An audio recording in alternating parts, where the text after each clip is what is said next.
Hey, my loves. Welcome back to another chapter. We are on chapter 5 of All About Love by Bell Hooks, one of my favorite books of all time. We are on chapter 5, so if you have not watched chapters 1, 2, 3, or 4, make sure that you go back and watch those first so you know what's going on, like what's happening.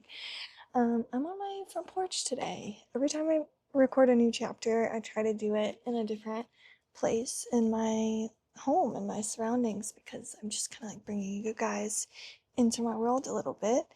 Nova, you might see her down here hunting lizards every so often, and hopefully it's not too loud with things going on in my neighborhood. But it's all part of the experience being here in my sphere, my world. Oh, there's a butterfly. Anyways, today we're reading chapter 5, Spirituality, Divine Love. And it starts with a quote from St. Teresa of Avila. As a woman and a lover, however, I am moved by the sight of my beloved. Where he is, I want to be. What he suffers, I want to share. Who he is, I want to be. Crucified for love. Okay. Living life in touch with divine spirit lets us see the light of love in all living beings. That light is a resurrecting life force. A culture that is dead to love can only be resurrected by spiritual awakening. On the surface, it appears that our nation has gone down so far the road of secular individualism, worshipping the twin gods of money and power, that there seems to be no place for spiritual life. Yet an overwhelming majority of Americans who express faith in Christianity, Judaism, Islam, Buddhism, or other religions, okay, we're gonna can't start out messing up my words so badly. Or other religious traditions, clearly believe that spiritual life is important. The crisis of American life does not seem to be generated by a lack of interest in spirituality. However, this interest is constantly co-opted by the powerful forces of materialism and hedonistic consumerism. In the conclusion to his insightful work, The Art of Loving, written in the mid-50s but still relevant to today's world, psychoanalyst Erich Fromm courageously calls attention to the reality that the principle underlying capitalistic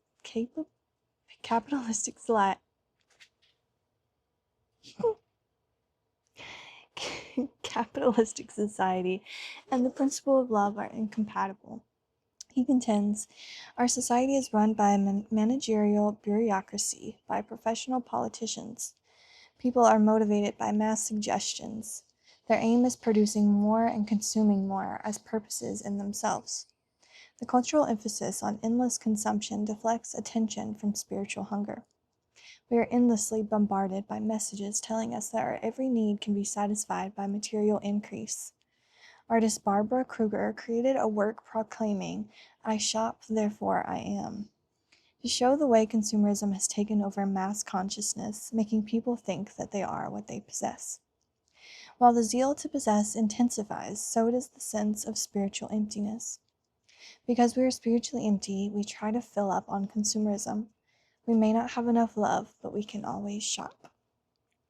Our national spiritual hunger springs from a keen awareness of the emotional lack in our lives. It is a response to lovelessness. Going to church or temple has not satisfied this hunger, surfacing from deep within our souls. Organized religion has failed to satisfy spiritual hunger because it has accommodated secular demands, interpreting spiritual life in ways that uphold the values of a production-centered commodity culture. This is as true of the traditional Christian church as it is of New Age spirituality. It is no accident that so many famous New Age spiritual teachers link their teachings to a metaphysics of daily life that extols the virtues of wealth, privilege, and power. For example, consider New Age logic, which suggests that the poor have chosen to be poor, have chosen their suffering. Such thinking removes from all of us who are privileged the burden of accountability. Rather than calling us to embrace love and greater community, it actually requires an investment in the logic of alienation and estrangement. The basic interdependency of life is ignored so that separateness and individual gain can be deified. Religious fundamentalism is often represented as authentic spiritual practice and given a level of mass media exposure that countercultural religious thought and practice never receive. Usually, fundamentalists, be they Christian, Muslim, or any faith, shape and interpret religious thought to make it conform to and legitimize a conservative status quo. Fundamentalist thinkers use religion to justify supporting imperialism, militarism, sexism, racism, homophobia. They deny the unifying message of love that is at the heart of every major religious tradition. Nova is out exploring in the yard. No wonder then that so many people who claim to believe in religious teachings do not allow their habits of being to reflect these beliefs. For example, the Christian church remains one of the most racially segregated institutions in our society. In Martin Luther King Jr.'s letter to American Christians, in which he assumes the persona of the biblical apostle Paul, he admonishes believers for supporting segregation. Americans, I must urge you to be rid of every aspect of segregation. Segregation is a blatant denial of the unity which we have in Christ. It substitutes an I-it relationship for the I-thou relationship, and relegates persons to the status of things. It scars the soul and degrades the personality. It destroys community and makes brotherhood impossible.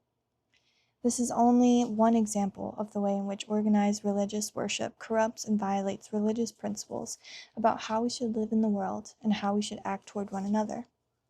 Imagine how different our lives would be if all the individuals who claim to be Christian or claim to be religious were setting an example for everyone being loving. Blatant misuses of spirituality and religious faith could lead us to despair about spiritual life if we were not simultaneously witnessing a genuine concern for spiritual awakening expressed counterculturally. Whether it is the American Buddhists working in solidarity to free Tibet or the many Christian-based organizations that provide support in the way of food and shelter for the needy globally, these embodiments of loving practice renew our hope and restore the soul. All around the world, liberation theology offers the exploited and oppressed a vision of spiritual freedom that is linked to struggles to end domination. A little more than 10 years after Fromm first published The Art of Loving, Martin Luther King Jr.'s collection of sermons, Strength to Love, was published. The major focus of these talks was the celebration of love as a spiritual force that unites and binds all life. Like Fromm's earlier work, these essays champion spiritual life, critiquing capitalism, materialism, and the violence used to enforce exploitation and dehumanization. In a 1967 lecture opposing war, King declared, "When I speak of love, I am not speaking of some sentimental and weak response. I am speaking of that force which all of the great religions have seen as the supreme unifying principle of life. Love is somehow the key that unlocks the door, which leads to ultimate reality." This Hindu, Muslim, Christian, Jewish, Buddhist belief about ultimate reality is beautifully summed up in the first epistle of St. John. "Let us love one another, for love is God, and everyone that loveth is born of God and knoweth God." Throughout his life, King was a prophet of love. In the late 70s, when it was no longer cool to talk about spirituality, I found myself turning again and again to his work and to the work of Thomas Merton. As religious seekers and thinkers, both men focused attention on the practice of love as a means of spiritual fulfillment.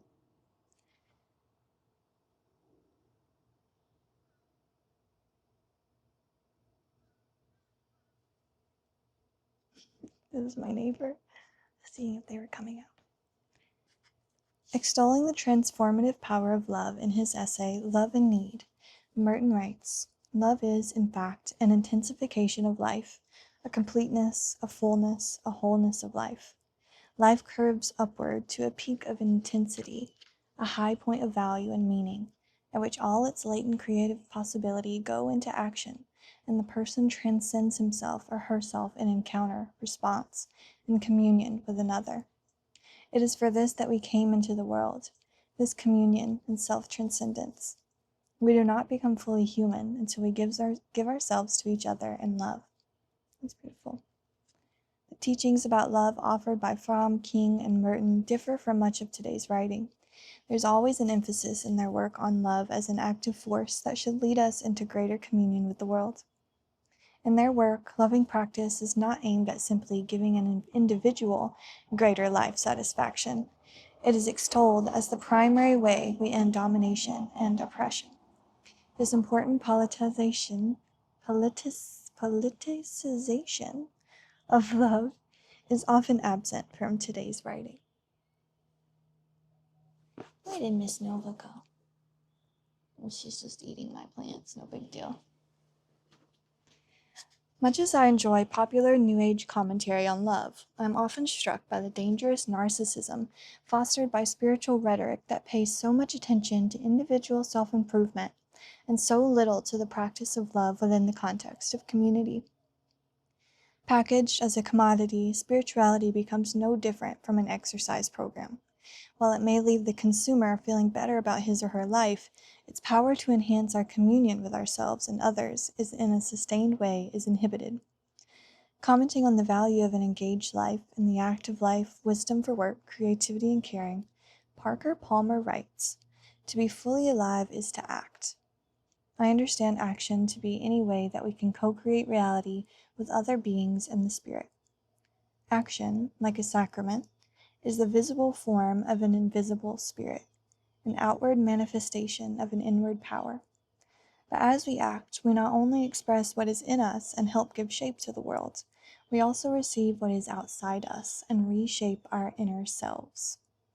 A commitment to a spiritual life requires us to do more than read a good book or go on a restful retreat. It requires conscious practice, a willingness to unite the way we think with the way we act. Spiritual life is first and foremost about commitment to a way of thinking and behaving that honors principles of interbeing and interconnectedness. When I speak of the spiritual, I refer to the recognition within everyone that there is a place of mystery in our lives where forces that are beyond human desire or will alter circumstances and or guide and direct us. I call these forces divine spirit. When we choose to lead a spirit-filled life, we recognize and celebrate the presence of transcendent spirits. Some people call this presence soul, God, the beloved, higher consciousness, or higher power. Still, others say that this force is what it is because it cannot be named. To them, it is simply the spirit moving in us and through us. I wonder if you can hear Nova's panting. A commitment to spiritual life necessarily means we embrace the eternal principle that love is all, everything, our true destiny. Despite overwhelming pressure to conform to the culture of lovelessness, we still seek to know love. That seeking is itself a manifestation of divine spirit. Life-threatening nihilism abounds in contemporary culture, crossing the boundaries of race, class, gender, and nationality. At some point, it affects all our lives. Everyone I know is at times brought low by feelings of depression and despair about the state of the world. Whether it is the ongoing worldwide presence of violence expressed by the persistence of man-made war, hunger, and starvation, the day-to-day reality of violence, the presence of life-threatening diseases that cause the unexpected deaths of friends, comrades, and loved ones, there is much that brings everyone to the brink of despair. Knowing love, or the hope of knowing love, is the anchor that keeps us from falling into that sea of despair. Wow. In A Path with Heart, Jack Kornfield shares, "The longing for love and the movement of love is underneath all of our activities." Spirituality, spiritual life, give us the strength to love. It is rare for individuals to choose a life in the spirit, one that honors the sacred dimensions of everyday life when they have had no contact with traditional religious thought or practice. Spiritual teachers are important guides who provide a catalyst for our spiritual awakening. Another source of spiritual growth is communion and fellowship with like-minded souls. Spiritual seekers let their light shine so that others may see not only to give service by example, but also to constantly remind themselves that spirituality is most gloriously embodied in our actions, our habits of being. Insightfully, Jack Kornfield explains, "All other spiritual teachings are in vain if we cannot love." Even the most exalted states and the most exceptional spiritual accomplishments are unimportant if we cannot be happy in the most basic and ordinary ways. If, with our hearts, we cannot touch one another and the life we have been given. What matters is how we live. Wow. I'm loving this chapter, guys. I'm gonna take a sip of my drink.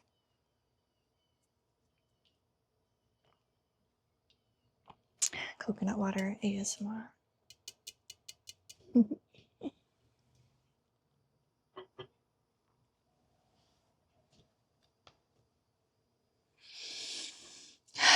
For many of us, church was the place where we first heard a counter-narrative of love, one that differed from the confused messages about love learned in dysfunctional families. The mystical dimensions of Christian faith, the belief that we are all one, that love is all, presented to me as a child in the church were the space of redemption. At church, I learned not only to understand that God is love, I learned also that children were special in the heart and mind of the divine spirit.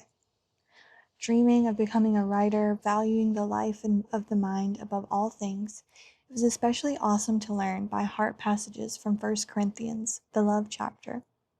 From childhood on, I have often reflected on the passage that proclaims, "If I speak with the tongues of men and of angels, but have not love, I am a noisy gong or a clanging cymbal.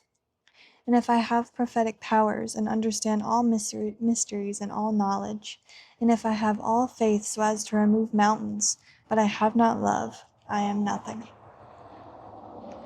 If I give away all I have, and if I deliver my body to be burned, but have not love, I gain nothing." Throughout my graduate school years, as I worked hard to finish my doctorate, striving to maintain a commitment to spiritual life in a world that did not value the spiritual, I returned to these lessons about the primacy of love. Do you need to go inside, baby?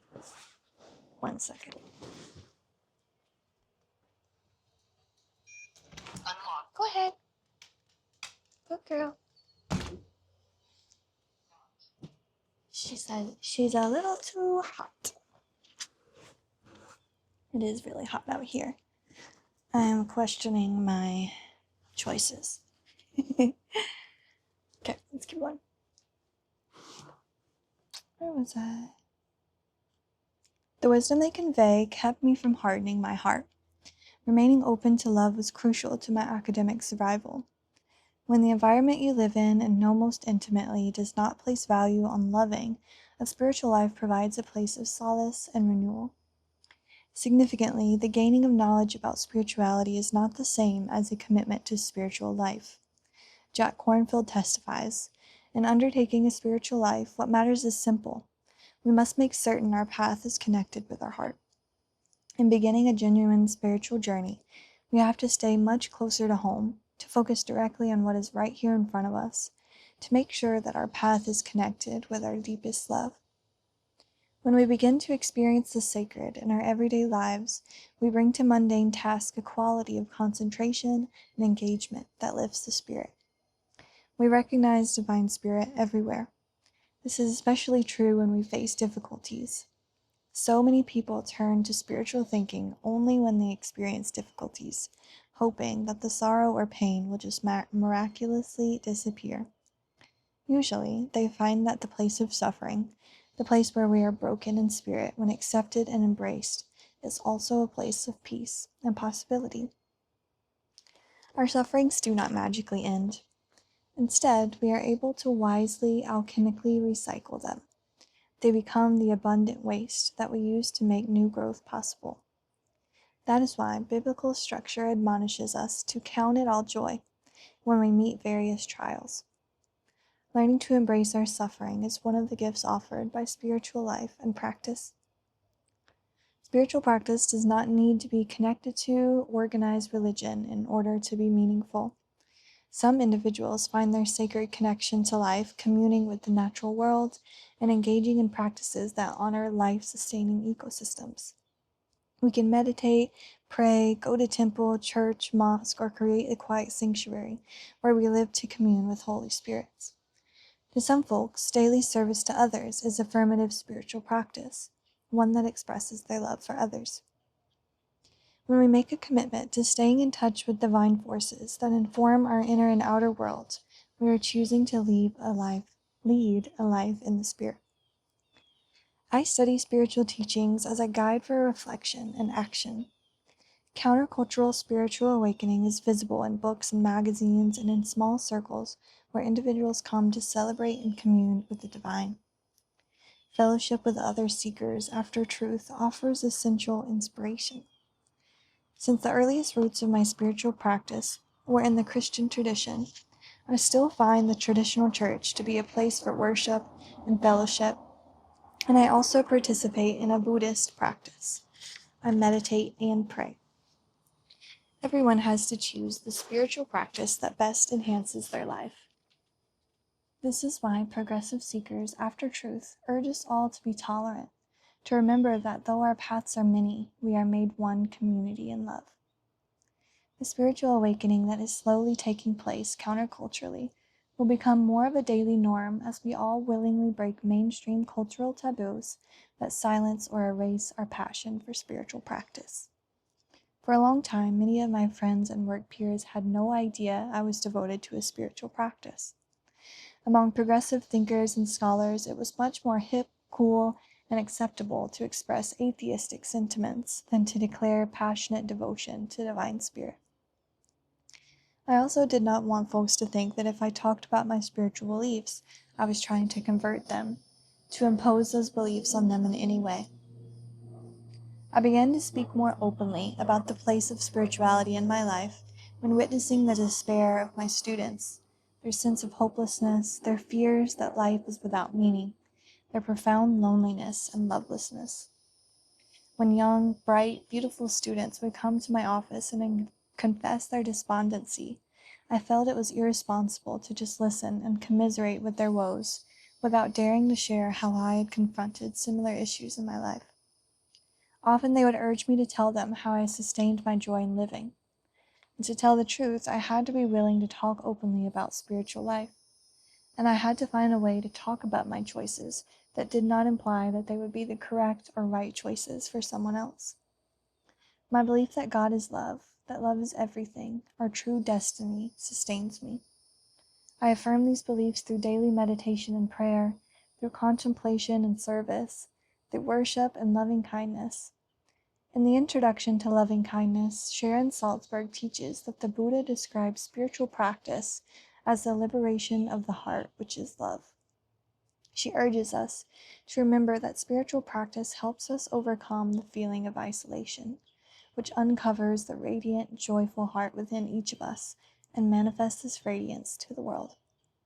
Everyone needs to be in touch with the needs of their spirit. This connectedness calls us to spiritual awakening, to love. In the biblical book of John, a passage reminds us that anyone who does not know love is still in death. All awakening to love is spiritual awakening. Wow. That chapter had so many standout quotes to me that just kind of like gave me chills or made me think.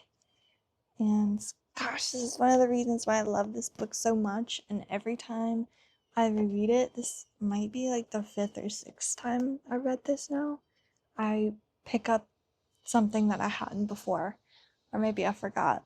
But it really just hits every time.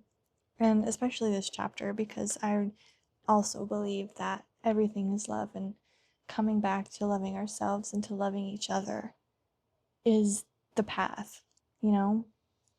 No matter what religion you're in, no matter what, kind of spirituality or spiritual life you lead, it all has to come back to love. That's the most important thing. And it's so powerful and so beautiful, and it can just change your perspective of life in so many ways. And yeah, I don't know. I love that chapter a lot.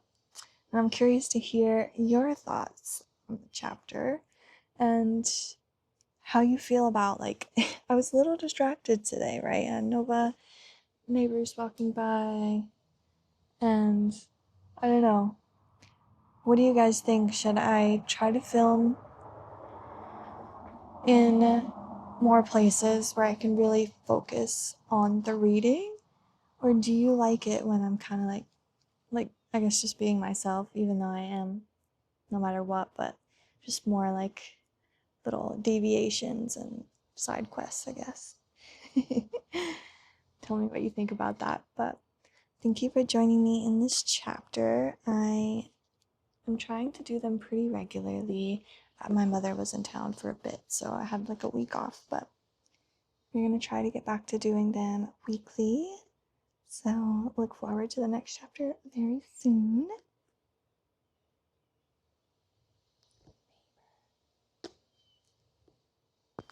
Love you guys. I'll see you later.